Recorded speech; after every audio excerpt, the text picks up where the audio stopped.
Hello everyone. आज मैं books के बारे में थोड़ा सा आपको बताने वाला हूँ कि अगेन बहुत सारे स्टूडेंट्स ने मैसेज किया, तो उन्होंने कहा कि वो किन बुक्स से प्रिपेयर करें सो दैट कि उनका कॉन्फिडेंस बिल्ड हो जाए। तो देख लो, बुक्स तो बहुत सारी मार्केट में अवेलेबल है, बट आप एग्जैक्टली किस बुक को फॉलो करोगे और किस तरीके से बुक को फॉलो करना है, बहुत सारे स्टूडेंट्स को वो भी नहीं पता होता है। अब देख लो, पहले मैं बात करता हूं 11th क्लास की।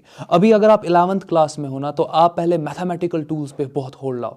मैंने नया ट्रेंड एग्जैक्टली देखा कि बहुत सारे टीचर्स क्या करते हैं, वो मैथमेटिकल टूल्स को छोड़ देते हैं। वो मैथमेटिकल टूल्स को छोड़ देते हैं, वो वेक्टर वाले पार्ट को छोड़ देते हैं, मोशन इन 1D डायरेक्टली पढ़ाते हैं।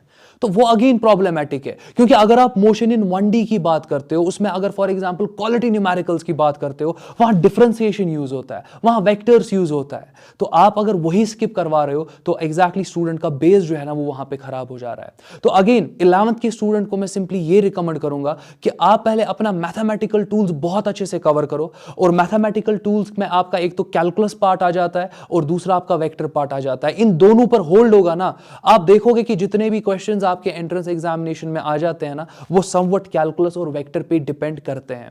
अब मैं बुक्स पे आ जाता हूं, एक एक करके मैं बुक्स पे आ जाता हूं। तो पहला इंपॉर्टेंट आपके पास एनसीईआरटी बुक है। मैं 11th के लिए भी बोलता हूं, मैं 12th के लिए भी बोलता हूं। एंट्रेंस के बारे में बाद में बात करूंगा।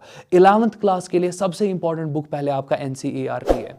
एनसीईआरटी बुक जो थ्योरी आपको प्रोवाइड करता है, वो कोई और बुक आपको प्रोवाइड नहीं करेगा। ये बहुत पहले आपको दिमाग में रखना है। अच्छा, एनसीईआरटी बुक में क्या आप करते हो? आप पढ़ते हो एनसीईआरटी बुक, पहले बहुत कम स्टूडेंट्स पढ़ते हैं। अब जो भी पढ़ते हैं वो पढ़ते हैं एनसीईआरटी बुक, बट वहां पर वो स्किप करते हैं ब्लू बॉक्सेस को। ब्लू बॉक्सेस को बिल्कुल भी स्किप मत करो। समरी पार्ट जो आपके पास होता है, उसको बिल्कुल भी स्किप मत करो। कभी कभी वो समरी में जो पॉइंट होते हैं, जो ब्लू बॉक्सेस में आपके पॉइंट्स होते हैं ना, वही आपके एंट्रेंस में सीधे ऑब्जेक्टिव टाइप या ऑब्जेक्टिव फॉर्म में आपको पूछे जाते हैं। तो 11th 12th के लिए मैं अगेन रिकमेंड करता हूं पहले उनकी एनसीईआरटी बुक, और उसमें मैं अगेन ब्लू बॉक्सेस और समरी वाले पार्ट पे थोड़ा ज्यादा फोकस करता हूं।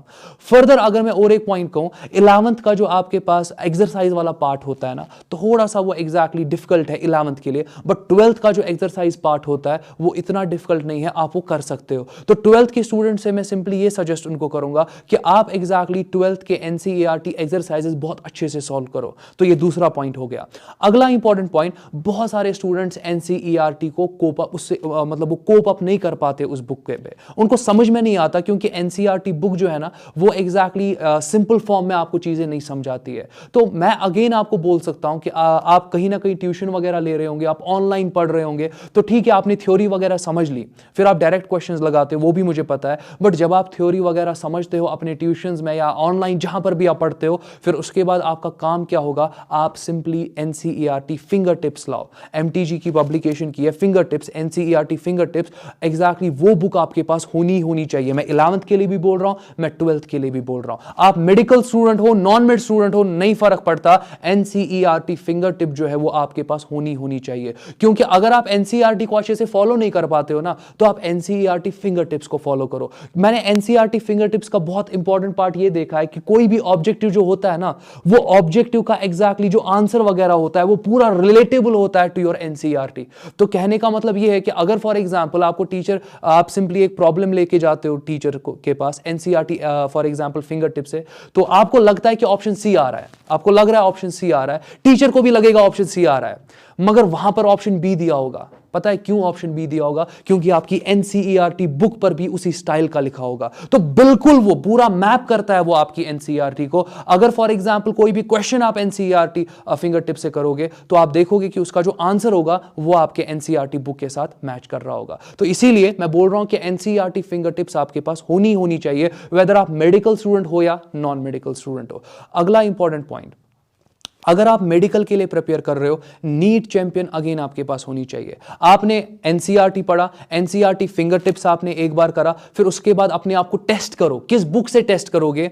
नीट चैंपियन से टेस्ट करो, जेई चैंपियन से टेस्ट करो। अब मैं क्यों बोल रहा हूं इन बुक से टेस्ट करो? क्योंकि ये बुक्स आपके पास कुछ नहीं है, ये एक्सप्लोरर्स है, ये एक्सप्लोरर्स है, इनमें प्रीवियस ईयर क्वेश्चंस है। आपको एग्जैक्टली आइडिया मिल जाएगा ना कि आपके एंट्रेंस में क्वेश्चन किस पैटर्न के आ रहे हैं, आप उन्हीं क्वेश्चंस को फिर फॉलो करोगे। बेस्ट पार्ट और इन दो बुक्स का ये है कि स्टार्टिंग में इन बुक्स में ग्राफ देकर होता है कि आपके किस चैप्टर में किस टॉपिक को ज्यादा इंपॉर्टेंस आपको देना है, वो पहले ही आपको पता चल जाती है उन ग्राफ्स को एनालाइज करते हुए। तो अगेन आप देख सकते हो, आप स्मार्ट स्टडी कर रहे हो। मैंने जेई एडवांस के बारे में बात नहीं की, जेई मेंस तक ही अपने आप को रेस्ट्रिक्ट किया, क्योंकि जेई एडवांस के लिए आपको थोड़ा सा डिफरेंट तरीके से पढ़ना होता है, उस पर भी आगे एक वीडियो में बना दूंगा। बट फिलहाल के लिए मैं सिर्फ मेंस तक की बात करूंगा और थोड़ा कहीं कहीं पे मैं एडवांस पर भी जाऊंगा। अगला इंपॉर्टेंट पॉइंट, यहां तक तो हो गया ना, अगर आप इतना फॉलो कर रहे हो ना, इसी को कंटिन्यू फॉलो कर रहे हो तो बहुत काफी है। आपका सिलेक्शन जो है ना, आपका परसेंटेज जो होगा सिलेक्शन का, मतलब आपका सिलेक्शन होने का एग्जैक्टली जो फॉर एग्जांपल परसेंटेज है वो बढ़ जाएगा। इंपॉर्टेंट पॉइंट, अगला पॉइंट मैं बोलता हूं। अगला इंपॉर्टेंट पॉइंट ये है आपके पास कि बहुत सारे स्टूडेंट्स एचसी वर्मा फिर फॉलो करते हैं। अभी आप 11th-12th में हो, बिल्कुल आप एचसी वर्मा सॉल्व कर सकते हो, मगर मेडिकल के जो स्टूडेंट्स होंगे ना, वो सिंपली एचसी वर्मा में ऑब्जेक्टिव 1 और ऑब्जेक्टिव 2 को फॉलो करो, ऑब्जेक्टिव 1 और ऑब्जेक्टिव 2 को फॉलो करो।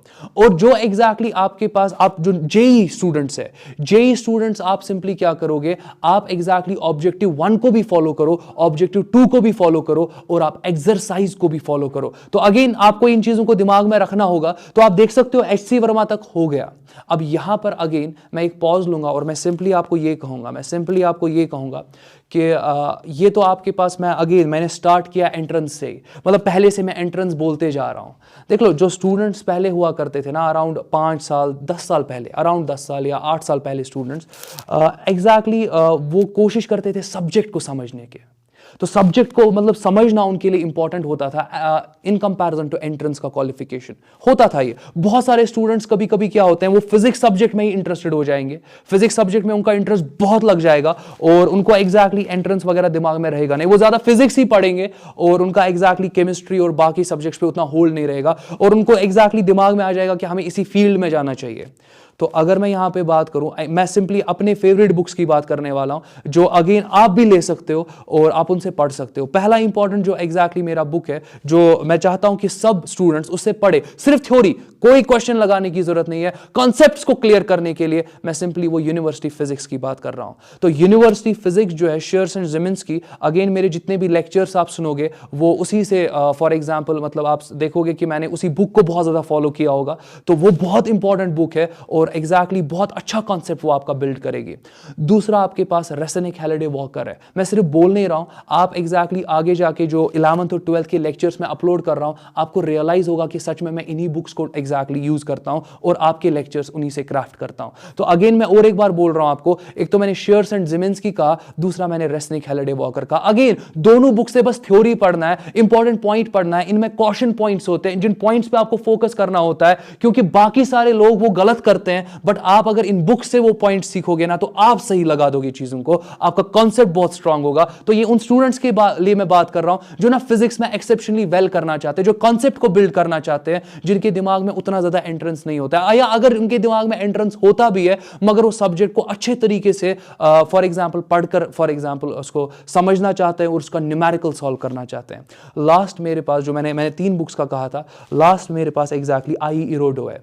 तो आई इरोडो एग्जैक्टली वो बुक है जिसके न्यूमेरिकल्स बहुत बेस्ट न्यूमेरिकल्स है और जो जेई एडवांस है, एग्जैक्टली जेई एडवांस में बहुत सारे क्वेश्चंस उसी से पूछे गए हैं। तो आई इरोडो अगेन सारे नहीं कर पाते, बट अगर मैंने पहले ही कहा ना कि अगर फॉर एग्जांपल आप फिजिक्स में थोड़ा डेप्थ में जाना चाहते हो, इन 3 बुक्स को फॉलो करो। मैं अगेन यहां पर बोल रहा हूं कि जो स्टार्टिंग में मैंने बुक्स कही, एनसीईआरटी, मैंने सिंपली कहा एनसीईआरटी फिंगर टिप, ये तो आपके पास होने चाहिए। जो 11th का स्टूडेंट है, जो 12th का स्टूडेंट है, ये 2 बुक्स होने चाहिए। और फिर एक्सप्लोरर्स आपके पास होने चाहिए, क्योंकि एक्सप्लोरर्स में आप प्रीवियस ईयर क्वेश्चन देखते हो, आपको तो आइडिया आता है, आपको एग्जैक्टली कॉन्फिडेंस भी आता है कि जो आप पढ़ रहे हो ना वही एग्जैक्टली उन एक्सप्लोरर बुक्स में है, वैसे ही स्टाइल के क्वेश्चन आपके पास आने वाले हैं। तो ये आपके पास 3 इंपॉर्टेंट पहले बुक्स है। फिर फर्दर मैंने ये कहा कि आप एचसी वर्मा सॉल्व कर सकते हो। बहुत सारे स्टूडेंट्स एचसी वर्मा सिर्फ सॉल्व करते हैं, एनसीईआरटी को छोड़ देते हैं, एग्जाम्पलर को छोड़ देते हैं। मेरे हिसाब से गलत करते हैं, मेरे हिसाब से वो बिल्कुल गलत करते हैं, क्योंकि अगेन एचसी वर्मा का जो थ्योरी है ना वो बहुत कंसाइज है, उन्होंने अपने थॉट्स को बहुत कंसाइज फॉर्म में वहां पे पेन डाउन किया हुआ है। अगेन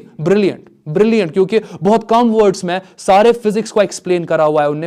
वो तो मुझे लगता है कि वो बहुत ज्यादा थिन बुक है, तो उसमें सारे कॉन्सेप्ट्स है मगर कंसाइज वे में, डायरेक्ट फॉर्म में आपको समझ में, बहुत सारे स्टूडेंट को समझ में नहीं आते हैं। एक एक न्यूमेरिकल, एक एक कॉन्सेप्ट वहां पे, एक एक न्यूमेरिकल, एक एक कॉन्सेप्ट है। मैं कहता हूं कि अगर फॉर एग्जांपल आप पढ़ते हो ना, फिर पढ़ने के बाद HCF सॉल्व करते हो, मैक्सिमम स्टूडेंट से बन नहीं पाता है। पता है क्यों? क्योंकि सारा उन्होंने थ्योरी नहीं पढ़ा होता है, उन्होंने सारे कॉन्सेप्ट्स को टच नहीं किया होता है।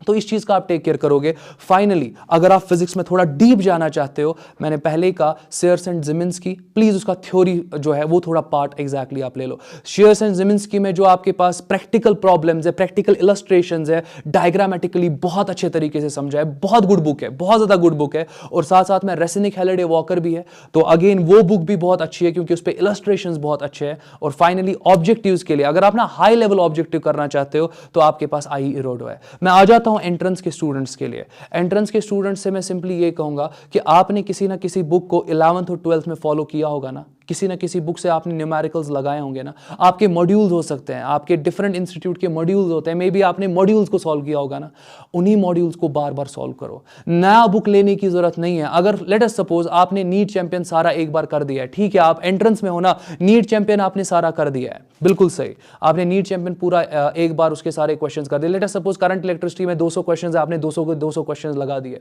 अब अगला पार्ट क्या होगा? जब आप करंट इलेक्ट्रिसिटी को रिवाइज करोगे ना, पहले थ्योरी को अच्छे से रिपीट करो, थ्योरी को बहुत जल्दी से रिपीट करो, जल्दी से रिवाइज करो। उसके बाद यही नीट चैंपियन के यही 200 क्वेश्चंस और एक बार करो। हो गया, ठीक है, चलो दूसरा रिवीजन हो गया। तीसरे रिवीजन में क्या करो? इसी बुक में इसी चैप्टर के 200 क्वेश्चंस और एक बार करो। इससे होगा क्या एग्जैक्टली? मैं क्यों बोल रहा हूं सेम क्वेश्चंस बार बार करो? अगर आप मल्टीपल बुक्स लोगे ना, मल्टीपल बुक्स अगर आप लोगे, उनके क्वेश्चंस को एनालाइज करो, उनके क्वेश्चंस को एनालाइज करो, आप देखोगे, आप वहां पर सिंपली क्या देखोगे कि क्वेश्चंस रिपीट हो रहे हैं हर बुक में। एक बुक दूसरे बुक के साथ डिफर करती है सिर्फ 10 to 20%, सिर्फ 10 to 20%, उससे ज्यादा नहीं डिफर करती है।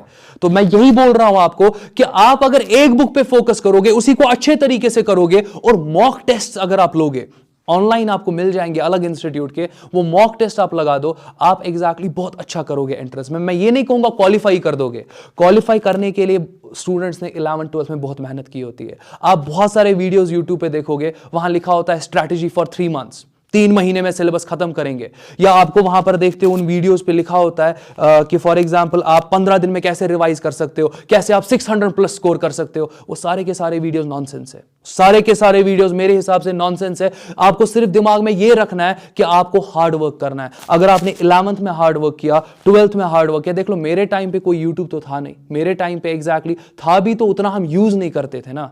या फॉर एग्जाम्पल ऑनलाइन प्लेटफॉर्म हमारे वक्त उतना अच्छा था नहीं, बट तब भी स्टूडेंट्स क्वालिफाई करते थे। क्यों? क्योंकि तब भी स्टूडेंट्स हार्ड वर्क करते थे। अब भी स्टूडेंट्स क्वालिफाई करते हैं क्योंकि अब भी स्टूडेंट्स हार्ड वर्क करते हैं। बट एग्जैक्टली ये ऑनलाइन प्लेटफॉर्म पे होता क्या है, आपको एग्जैक्टली कहीं पर दिख जाता है ना कि आप 30 डेज में सारा सिलेबस कवर कर सकते हो। आप बस क्लिक कर देते हो, वही टाइम वेस्ट कर देते हो और वो वीडियो पूरा देख देते हो, और जो वीडियो देखना होता है उसको स्किप कर देते हो। तो अगेन मैं बोल रहा हूं, आप समझो मैं क्या बोल रहा हूं। मैं आपको एंट्रेंस वालों को ये बोल रहा हूं कि अगर आपने किसी बुक को अच्छे से पढ़ा है, उसको और एक बार रिपीट करो। अगर किसी बुक से एक चैप्टर अच्छे से किया है, उसको एक बार रिपीट और करो। मेडिकल वालों के लिए मैं ये कहूंगा कि बायो पे ज्यादा फोकस करो। बायो पे इसलिए बोल रहा हूं ज्यादा फोकस करो क्योंकि बायो में आपके अराउंड 90 क्वेश्चंस आ जाते हैं ना नीट में, जबकि फिजिक्स में 45 आते हैं। तो बायो पे अच्छा होल्ड लो और फिजिक्स और केमिस्ट्री ठीक ठाक अपना स्ट्रॉन्ग करते रहो, और इवेंचुअली आप देखोगे आप गुड स्कोर करोगे। मैं ये नहीं कहूंगा क्वालिफाई करोगे वगैरह, गुड स्कोर तो कर ही लोगे। तो बहुत सारे स्टूडेंट्स क्या हो जाते हैं, कुछ पॉइंट से उनका एग्जैक्टली स्किप हो जाता है एंट्रेंस,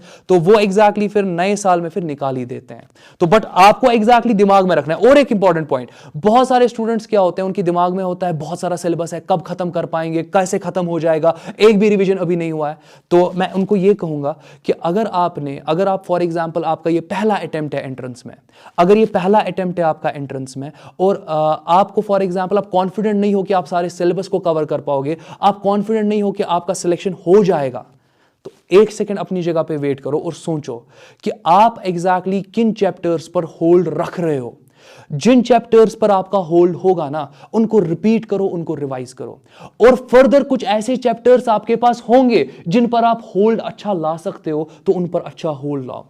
तो फिर बाकी जो चैप्टर्स है ना उनको भूल जाओ पहले अटेम्प्ट के लिए। तो आप क्या देखोगे, लेट अस सपोज कि आपको 30% चैप्टर्स पर होल्ड है, आप 30% बहुत अच्छे से कर लो, और 10% एक्स्ट्रा कर दो, हो गया 40%। अब आपका चलो सिलेक्शन नहीं हो गया, बट आप दूसरा अटेम्प्ट दे रहे हो। अब आप बोल रहे हो कि ठीक है मैं और एक अटेम्प्ट दूंगा या दूंगी, और इस वक्त एग्जैक्टली मैं क्रैक करूंगी या करूंगा। तो आप एग्जैक्टली देखोगे आपका पहले ही 40% तो पूरा स्ट्रांग होगा ना।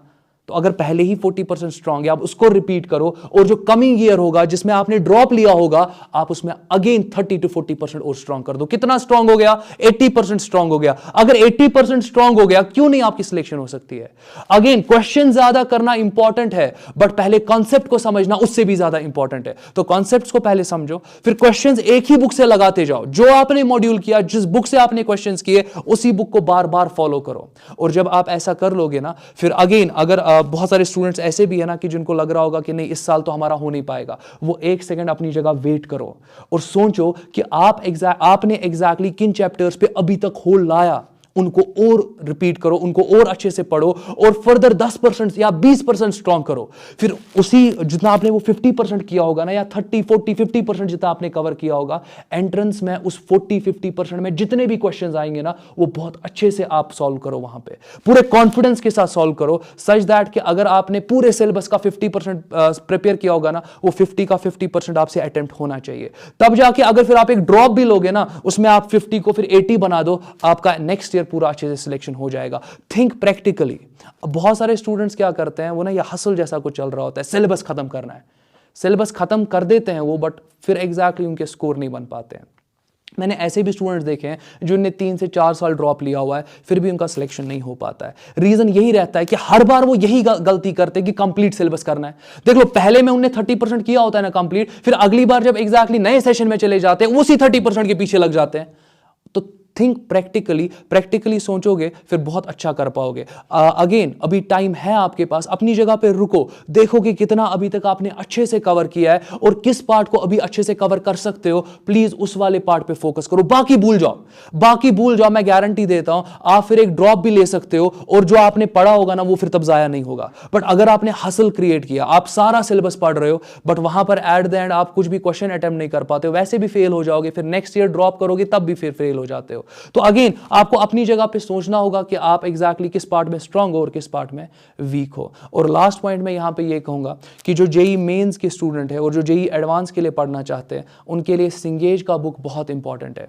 मतलब बहुत इंपॉर्टेंट भी नहीं कहूंगा, बट वो सिंगेज का बुक अगर फॉलो करेंगे, उस पर बहुत क्वालिटी न्यूमेरिकल्स है, तो मैं सिंपली उनको एडवाइस करूंगा कि वो वाला बुक एग्जैक्टली देखे। तो अगर वो जेई चैंपियन नहीं करेंगे, तो वो सिंगेज का एग्जैक्टली जेई वाला मॉड्यूल जो है वो कर ले। तो ये मेरा बुक्स का डिस्कशन था। बट अगर मैं लास्ट कमेंट, अगर फॉर एग्जांपल कोई मुझसे कहे कि फिजिक्स किससे पढ़े, फिजिक्स समझने के लिए फिजिक्स किससे पढ़े, तो मेरे ऑप्शंस यही 3 रहने वाले हैं। University physics by Sears and Zemansky, और दूसरा मेरा एग्जैक्टली रहने वाला है कि आप रेसिनिक हेलिडे वॉकर से पढ़ो, और तीसरा, क्योंकि मैंने न्यूमेरिकल्स नहीं बोला, मैंने बोला फिजिक्स किससे पढ़े, तो तीसरा मेरा होने वाला है एनसीईआरटी बुक आपका। तो होपफुली आपको फायदा मिला होगा इस वीडियो का। नेक्स्ट वीडियो में देखते हैं, कुछ और मैं बात करूंगा जेई एडवांस के बारे में, बट आज के लिए इतना काफी। Take care.